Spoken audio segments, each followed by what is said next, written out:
second day of seeds. So today is 13th June.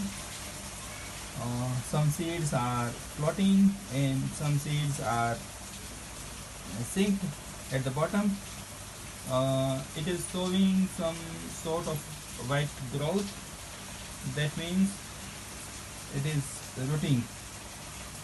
So I will wrap it in a dry cloth and hope it gets germinated very well.